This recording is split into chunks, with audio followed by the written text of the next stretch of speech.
Ahoj, jsem tu za Fanfus, abych vám představil náš první díl novinek. Budeme se snažit je točit každý měsíc. Budeme se snažit v nich shrnout to, co se stalo v posledních novinek, plus to, co nás čeká v následujícím měsíci. Hlavně se pak budeme věnovat turné kategorie B. V tomto díle se budeme věnovat změně systému ligy, novému systému, pak si rozebereme první turnaj v Roštích, který nás čeká, a nakonec nám Pepa řekne něco o turnaji kategorie C. Tak změna systému ligy. Chtěli jsme hrát nějakým klasickým způsobem, doma venku, budete mít stálého parťáka, takhle by proběhla celá sezóna. Jenže jsme se setkali se strašným strachem od hráčů v podstatě. Ten měl mnoho příčin, nejčastější důvod byl, že nebudu mít čas to hrát, že je to moc velký úvazek. Další hodně lidí chtělo hrát, ale nemělo nějakého svého parťáka. Hodně lidí nám říkalo, že to nechce hrát, protože neumí hrát fotbálek. Dál je tady taková věc, že prostě v momentě, kdyby se byl ten starý způsob, tak by už nebylo týden po zahájení té ligy možno se přihlásit a bylo by možno se přihlásit až za rok. Toto jsme se všechno snažili odstranit v tom novém systému, který bude probíhat turnajovým způsobem. Takže pokud máte strach, že nebudete mít čas, nevadí, když nepřijete na všechny turnaje, body z jednotlivých turnajů se vám budou započítávat. Když přijete na polovinu turnajů, přijete na polovinu, když přijete na všechny, přijete na všechny. Parťáka nebudete potřebovat většinu turnajů se bude hrát non-stedipem, to si vysvětlíme později, ale je to systém turnaje, kde se přihlašujete jako jednotlivec, ale přitom se to hraje systém 2 na 2. To, že neumíte hrát, vůbec není žádnou překážkou, nikdo to neumí hrát. I ten člověk na planetě, který je nejlepší, vám řekne, že to neumí hrát, takže toto není vůbec žádný důvod. Každopádně, když to nebudete hrát, tak se to ani nenaučíte hrát. A pokud to neumíte hrát a budete to hrát, tak to bude vždycky jenom lepší pro vás. A zároveň je možno se zapojit kdykoliv do tohoto turnaje, do toho turnajového systému, i když naši Fanfus ligu objevíte v půli sezóny a budete ji chtít hrát, tak prostě začnete chodit na turnaje, začnete sbírat body a zapojíte se prostě do toho systému daleko líp. Takže nový systém Fanfus ligy bude založený na turnajích. Bude to série turnajů, na který budete sbírat body a ty se vám budou počítat do nějakého celkového žebříčku. Většina turnajů se bude hrát systémem non-steady. Tento systém je blíž popsaný na našich Fanfus stránkách, nicméně je to velice zábavný systém, kde hrajete pokaždý s někým jiným proti někomu jinému. Celý je to exportovaný na nějakou obrazovku, kde máte všechny potřebné informace, jak o tom, jak si stojíte, jak o tom, kdy budete hrát, s kým budete hrát.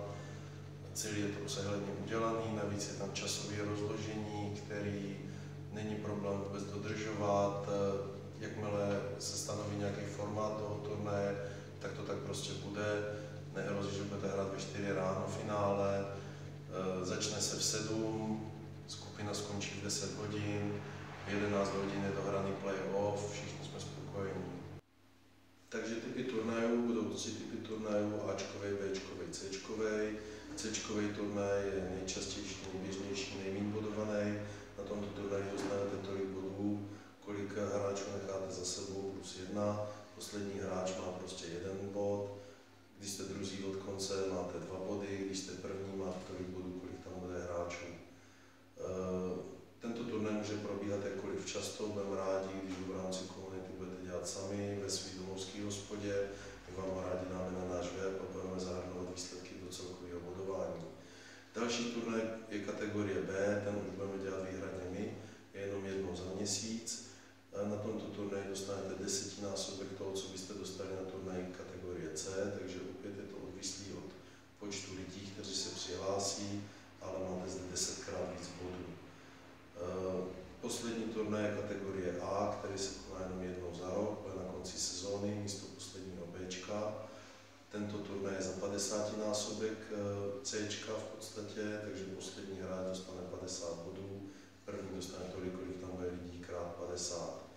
Celý tenhle žebříček, který se bude průběžně po každém turnaji aktualizovat, vyvrcholí tím, že první 3 pojedou na mistrovství světa do Rakouska, do Garlanda,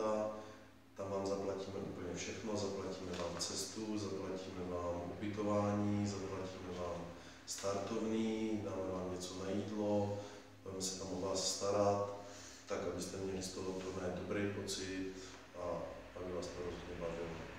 Takže první turnaj kategorie B a vůbec první turnaj Fanfust ligy bude poslední sobotu září, bude to v pivnici Roští na Kavalce 9 v Bruntále.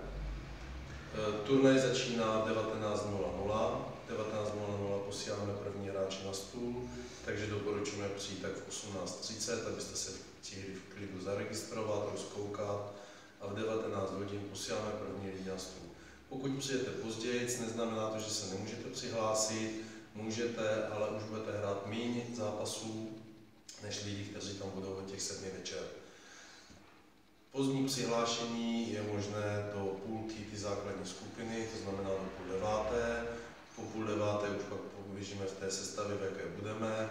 Pokud budete chtít odejít a vrátit se zase, systém to opět dovoluje. V 10 hodin skončí skupina, uzavře se první 4 hráči, postupují do play-off.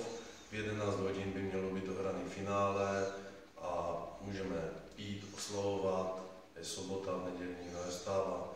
Dotace na tenhle turnaj za vašich 70 Kč startovného je 1000 Kč plus pohár pro prvního, plus medaile pro první 2, plus 100% vašeho startovného se rozdělí mezi první 3, plus je tam ocenění pro první dívku. Veškeré podrobnosti jsou na stránkách fanfust.cz. Těším se na vás, že se tam poslední sobotu v září zahrajeme. Ahoj, já jsem Pepa, mám ve Fanfustu na starosti pořádání turnajů kategorii C, což jsou nejnižší turnaje s nejnižším bodovým hodnocením. Budu se snažit pořádat je 2krát do měsíce, budu se snažit střídat místa, primárně to bude v místech, kde hospodský přidá nějakou cenu navíc. Startovné bude 30 Kč, bude to systémem Monster Deep, 100% startovného půjde do výher. Datumy veškerých C-čkových turnajů budou vyvěšeny na facebookových a webových stránkách Fanfust. Ve chvíli, kdy tam uvidíte nějaký C-čkový turnaj, tak už je prostě platný. A když budete chtít si pořádat turnaj nějaký sami, prostě mě kontaktujte, domluvíme se a nebude s tím vůbec problém.